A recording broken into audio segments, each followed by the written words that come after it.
नमस्कार दोस्तों, स्वागत है आपका हमारे YouTube चैनल ज्ञानकोश स्टडी पर। मैं अंकित कुमार आपके साथ। आइए शुरू करते हैं आज की क्लास को।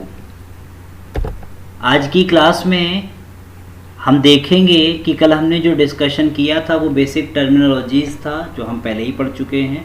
उम्मीद है समझ में आ गया होगा। हम आज के पॉइंट को डिस्कस करेंगे। आज का जो पॉइंट है वो है अकाउंट्स, खाते। खातों से संबंधित जानकारी को आज हम सीखेंगे। पहला पॉइंट मीनिंग ऑफ अकाउंट, दूसरा पॉइंट है क्लासिफिकेशन ऑफ अकाउंट और तीसरा पॉइंट है रूल्स ऑफ अकाउंटिंग। खातों से आशय, खातों का वर्गीकरण और खातों को लिखने के नियम। तो आइए शुरू करते हैं पहले पॉइंट को। मीनिंग ऑफ अकाउंट, खातों से आशय या खाते से आशय। टैली में खाते को लेजर कहा जाता है। तो यहाँ पर कहने का मतलब ये है कि किसी व्यक्ति या व्यक्तियों से संबंधित, वस्तु से संबंधित, आय और लाभ, व्यय और हानियों से संबंधित हिसाब किताब का जो विवरण है वो विवरण हम जिन पुस्तकों में या जिन पुस्तकों के शीर्षक में लिखते हैं वह पुस्तक हमारी अकाउंट के रूप में जानी जाती है। किसी भी व्यक्ति के अकाउंट से हम उसकी सारी जानकारी प्राप्त कर सकते हैं कि हमने व्यापार में उससे क्या माल खरीदा है, क्या माल बेचा है, ये सारी चीज़ें। खातों को डेट के अनुसार और नियमों के अनुसार लिखा जाना चाहिए ताकि उसको आसानी से समझा जा सके। प्रत्येक खाते के दो पक्ष होते हैं, डेबिट साइड और क्रेडिट साइड। डेबिट साइड नाम पक्ष कहलाता है, क्रेडिट साइड जमा पक्ष कहलाता है। जो खाता डेबिट होता है उसकी प्रविष्टि माने उसकी एंट्री नाम पक्ष में की जाती है और जो क्रेडिट होता है उसकी एंट्री जमा पक्ष में की जाती है। आइए इसको उदाहरण से समझते हैं। तो यहाँ पर उदाहरण में हमने राजीव ट्रेडर्स का एक अकाउंट लिया है। ये अकाउंट यहाँ पर इसलिए लिया गया है ताकि हम इसके डेबिट और क्रेडिट को समझ सकें। एक और डेबिट साइड है, दूसरा और क्रेडिट साइड है। डेबिट साइड जमा नाम पक्ष कहलाता है। तो नाम पक्ष की जो भी एंट्री है वो डेबिट साइड की ओर लिखी जाती है और क्रेडिट साइड मतलब जमा पक्ष है, जमा पक्ष में जो भी एंट्री होती है वो क्रेडिट साइड की ओर लिखी जाती है।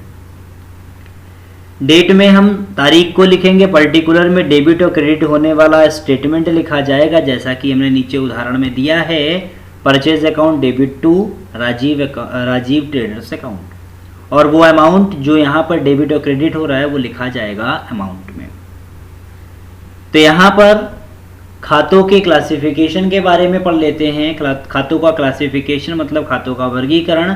खाते अलग अलग तीन कैटेगरीज में डिवाइड किए जाते हैं। पर्सनल अकाउंट जिनको व्यक्तिगत खाते कहते हैं, रियल अकाउंट जिनको हम वास्तविक खाते कहते हैं और नॉमिनल अकाउंट जिनको नाममात्र खाते कहते हैं। सभी लेनदार और देनदारों से संबंधित जो खाते हैं वो व्यक्तिगत खाते कहलाते हैं, पर्सनल अकाउंट कहलाते हैं। कैपिटल और ड्राइंग अकाउंट भी इसके अंतर्गत रखा जाता है।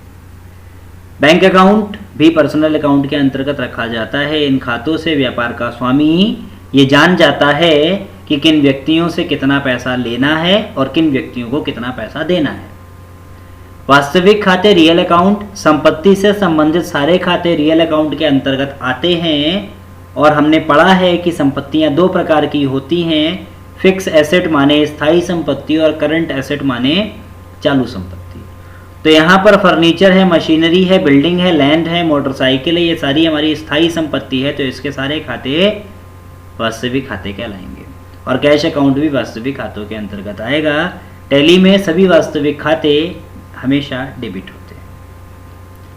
नाममात्र खाते जिसको हम नॉमिनल अकाउंट कहते हैं, आय और व्यय से संबंधित जो भी खाते हैं वो नॉमिनल अकाउंट में रखे जाते हैं। तो यहाँ पर आय व्यय के खाते के नाम से भी इसको हम जान सकते हैं। इंटरेस्ट अकाउंट है, डिस्काउंट है, कमीशन है, वेजेस है, परचेज है, सेल है, इन सभी के खातों को नॉमिनल अकाउंट में लिखा जाता है। आइए खातों के साथ प्रयोग होने वाले नियमों को हम समझ लेते हैं। तो पर्सनल अकाउंट का नियम है, पाने वाले को डेबिट करो और देने वाले को क्रेडिट करो, अर्थात debit the receiver and credit the giver. उदाहरण के लिए व्यापार के स्वामी ने राजीव ट्रेडर्स से 1000 रुपए का उधार माल खरीदा। तो जब माल उधार खरीदा गया है तब यहाँ पर दो खाते प्रभावित होंगे। पहला खाता जो राजीव ट्रेडर्स का होगा और दूसरा खाता क्योंकि माल खरीदा गया है तो परचेज अकाउंट का होगा। अब यहाँ पर कहा गया है कि राजीव लेनदार है तो उसका खाता पर्सनल अकाउंट के अंतर्गत आएगा और नियम के अनुसार राजीव देने वाला है तो वह क्रेडिट होगा और परचेज अकाउंट जो कि नॉमिनल के अंतर्गत आता है वह डेबिट हो जाएगा। रियल अकाउंट जो वस्तु व्यापार में आए उसको डेबिट करो और जो वस्तु व्यापार से जाए उसको क्रेडिट करो। तो यहां पर debit comes in and credit goes out, अर्थात हमने एक एंट्री के उदाहरण से समझ सकते हैं कि व्यापार में प्रयोग हेतु 1000 रुपये का फर्नीचर खरीदा। अब जब फर्नीचर खरीदा है तो फर्नीचर खरीदने में दो अकाउंट प्रभावित हो रहे हैं। पहला अकाउंट यहाँ पर फर्नीचर अकाउंट है और दूसरा कैश अकाउंट है और दोनों ही रियल अकाउंट के अंतर्गत आते हैं। तो जो वस्तु व्यापार में आए मतलब फर्नीचर व्यापार में आ रहा है तो वो डेबिट हो जाएगा और जो वस्तु व्यापार से जाए मतलब कैश जा रहा है तो वो क्रेडिट हो जाएगा।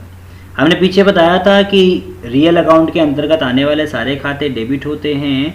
तो यदि दोनों एक साथ एक स्टेटमेंट में आ जाते हैं तो नियमानुसार उनको डेबिट और क्रेडिट किया जाएगा। तीसरा नियम नॉमिनल अकाउंट है। तीसरा नियम नॉमिनल अकाउंट का है व्यय और हानियों को डेबिट करो, आय और लाभों को क्रेडिट करो। तो जितने भी व्यय होंगे वो डेबिट हो जाएंगे और जितने भी आय और लाभ होंगे वो क्रेडिट हो जाएंगे। एक उदाहरण से इसको समझते हैं कि यदि हमने वेतन दिया है, व्यापार के स्वामी ने वेतन दिया है, तो जब वेतन दिया होगा तो नगद वेतन दिया है, तो नगद दिया है तो कैश अकाउंट हो गया और वेतन दिया है मतलब सैलरी एक प्रकार का खर्चा है तो वो नॉमिनल अकाउंट में आएगा। तो ये खर्चा है तो कहा जा रहा है व्यय को डेबिट करो तो सैलरी अकाउंट डेबिट हो जाएगा। और सैलरी कैश दी जा रही है, कैश रियल के अंतर्गत आता है तो रियल में कहा जा रहा है जो वस्तु व्यापार में आए उसको डेबिट करो और जो जाए उसको क्रेडिट करो। तो कैश जा रहा है वो क्रेडिट हो जाएगा। तो अभी तो इसको हम इसी तरीके से समझ पा रहे हैं, इस तरीके से देख पा रहे हैं। आगे जब हम जर्नल एंट्रीज पर पहुंचेंगे और उन जर्नल एंट्रीज को नियमानुसार करेंगे तो हम इन नियमों को आसानी से और बेहतर तरीके से समझ पाएंगे। तो हमने यहाँ पर इन तीनों चीज़ों को पढ़ा है, meaning of account, classification of account और रूल्स ऑफ अकाउंटिंग। इन सारी चीज़ों को डिस्कस किया है। ये सारी चीज़ें आपको समझ में आई होंगी। यदि ये सारी चीज़ें आपको समझ में आई हो तो हमारी वीडियो को लाइक कीजिएगा, सब्सक्राइब कीजिएगा और यदि आपको लगता है कि ये शेयर की जानी चाहिए तो अपने दोस्तों के बीच इनको शेयर कीजिएगा ताकि वो इसका लाभ उठा सकें। धन्यवाद।